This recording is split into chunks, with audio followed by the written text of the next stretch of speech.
అసలు నువ్వు తెలంగాణ పార్టీ పెడతా అంటున్నావు నిజమేనా అక్క? పెడితే ఎసుంటది పెడతావు? రేపటి నాడు కూడా పొలిటికల్ పార్టీ ఖచ్చితంగా పెడతాం.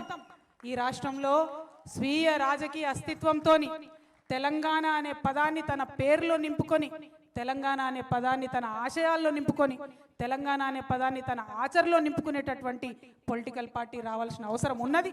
ఖచ్చితంగా దానికోసం పెడతాం.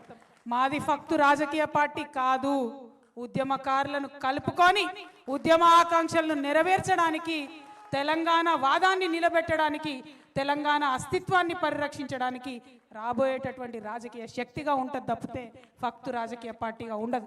ఎందుకంటే కాదక్క, మరి నాదొక డౌటు. మరి మీ బాపు కేసీఆర్ సారు ఉద్యమం చేస్తున్నప్పుడు బగ్గమందే సాయం చేసిండ్రు కదా, వాళ్ళను జరా గుర్తు చేయక్క. అన్ని ఉద్యమాలు చేస్తే ఆ ఉద్యమాలకు సహకరించిన వాళ్ళు చాలా మంది ఉన్నారు. పాపం చిన్న చిన్న కాంట్రాక్టర్లు అయితే పాపం మా గ్రామాలలో టెంట్లు నడిపారు, మండలాలలో టెంట్లు నడిపారు. ప్రింటింగ్ ప్రెస్ వాళ్ళు నాకు గుర్తుంది, సంఘాలకు ఫ్రీగా కొట్టించిచ్చారు, ప్యాంప్లెట్లు వేసుకోండి రా బాబు అని చెప్పి. అనేక మంది చిన్న స్కూళ్ళు, పాపం బడ్జెట్ స్కూళ్ళు, వాళ్ళకే స్కూళ్ళు చక్కగా నడవవు, వాళ్ళు బస్సులు ఇచ్చి మనకు స్కూళ్ళకు, మనకు ఉద్యమాలకు సపోర్ట్ చేసినటువంటి విద్యా సంస్థలు అనేకం ఉన్నాయి ఈ రాష్ట్రంలో. కానీ మరి తెలంగాణకు ఇంత కట్టపడ్డోళ్లకు తెలంగాణ రాష్ట్రం వచ్చినాక వీళ్ళందరికీ ఏమన్నా జరిగిందా అక్క? తెలంగాణ రాష్ట్రం వచ్చిన తర్వాత ఆ విద్యా సంస్థలకు ఏమి జరగలే. ఆ తెలంగాణ ప్రింటింగ్ ప్రెస్ వాళ్ళు అయితే సెక్రటేరియట్ చుట్టూ తిరిగి తిరిగి తిరిగి చల్లబడ్డారు తప్పితే వాళ్ళకేం జరగలే. చిన్న చిన్న కాంట్రాక్టర్లు తెలంగాణలో ఉన్న వాళ్ళకు లాభం జరగలే. కానీ మెగా కృష్ణారెడ్డికి మాత్రం మంచిగా అపర కుబేరుడిగా 40వ స్థానంలో వచ్చింది. మరి దీని మీద కేసీఆర్ సార్ మీద ఎవరికి కోపం లేదా? కేసీఆర్ గారి మీద ఎవరికి నిజంగా కోపం లేదు. ఆయన ఉద్యమంలో కష్టపడ్డాడు, పనిచేసి మొదటిసారి అధికారం ఇచ్చిర్రు ప్రజలు, ఎవరిని కాదని ఇచ్చిండ్రు. ఆనాడు కొట్లాడినాం మనందరం, మనకు ఒక రాజకీయ పార్టీ ఉండాలని 63 మందితో అధికారం ఇచ్చినాం. ఇచ్చిన తెల్లారు ఏమైంది? అన్ని పార్టీలు ఇళ్ళకే విలీనమైంది. అసలు తెలంగాణలో మనస్తత్వం ఏమంటావక్క నువ్వు? అహంకారం అనేటటువంటిది, ఆ యొక్క సహనశీలత లేకపోవడం అనేటటువంటిది కరెక్ట్ కాదు. తెలంగాణ వాళ్ళకు ఉండే గుణమే అది. మనకుండే గుణమే మంచితనం, మనకుండే గుణమే కలుపుగోలుతనం, మనకుండే గుణమే బోలాతనం. దాన్ని కోల్పోతే తెలంగాణ ఆత్మ కోల్పోయినట్టే. రేపు రాబోయే రాజకీయ శక్తికి అవన్నీ నింపుకొని ఉంటుందని చెప్పి మీ అందరికి కూడా నేను ఈ సందర్భంగా తెలియజేస్తా ఉన్నాను. మరి వీళ్ళందరూ తెలంగాణలు కాదా అక్క? ఏమో పాటు అదెందుకు గాని ఆనాడు ఏందక్క? ఆనాడు మీ అందరికీ తెలుసు, నేను చెప్పుకుంటూ వచ్చిన చరిత్ర.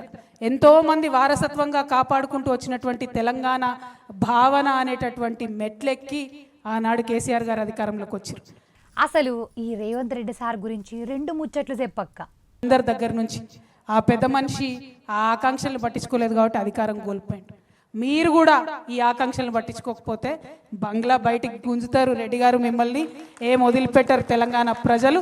కాబట్టి గుర్తు పెట్టుకోండి, ఒళ్ళు దగ్గర పెట్టుకోండి, ఉద్యమకారులకు ఇచ్చినటువంటి ఆకాంక్షల్ని నెరవేర్చండి. అసలు ఈ పంచాయతీ ఎందుకు కవితక్క?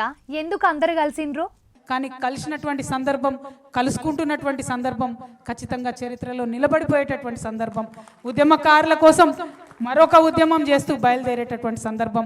కాబట్టి మిమ్మల్ని నేను కోరేది ఒకటే, కించిత్ బాధతో మాట్లాడినా, మన వాళ్ళ మీదనే కొట్లాడాల్సి వచ్చిన ఈ టైంలో ఖచ్చితంగా మనం గుర్తు తెచ్చుకోవాల్సింది ఒక్కడనే.